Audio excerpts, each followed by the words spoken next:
After talking to Sarah last night, she didn't really want to speak of her mother. Her mother died quite some years ago of AIDS, and Sarah didn't or doesn't really know her father. So she's been living with John and Remy here since she's 6 years old. And as she said, she goes to school every morning, 6 or 7 o'clock in the morning. She comes home in the afternoon, 5 or 6 o'clock in the afternoon.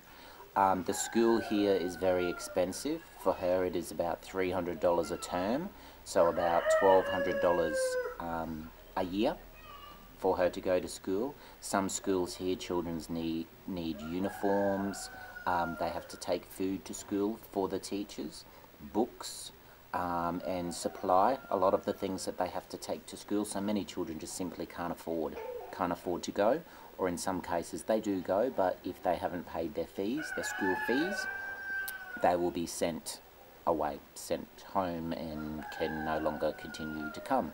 So many children just don't go to school. Many children can't go to school because they can't afford it. In Uganda alone, there is statistics that show that normally in about year 3 to 5, children drop out because they can't afford to go to school anymore.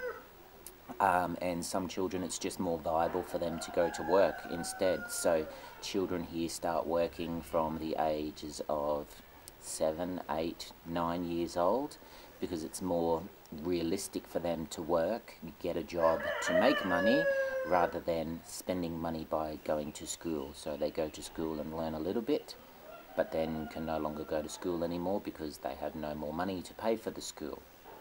But then the schools as well need to have the students in them to have the students paying their fees for the schools to make the money, to have a good school and keep running.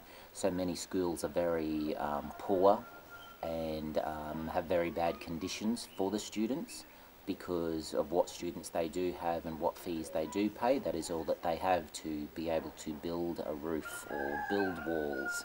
And some schools as well, 2 schools that I've seen here, when it rains, the children have to move their tables to the centre of the room so they cannot get wet.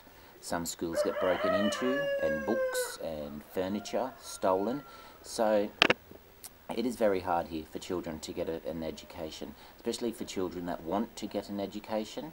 Like Sarah says she wants to become a doctor, so she has to study hard for that and study for a long time, but she has to have somebody with the money to be able to pay for her to study and learn that. So it is hard here. School is hard for children.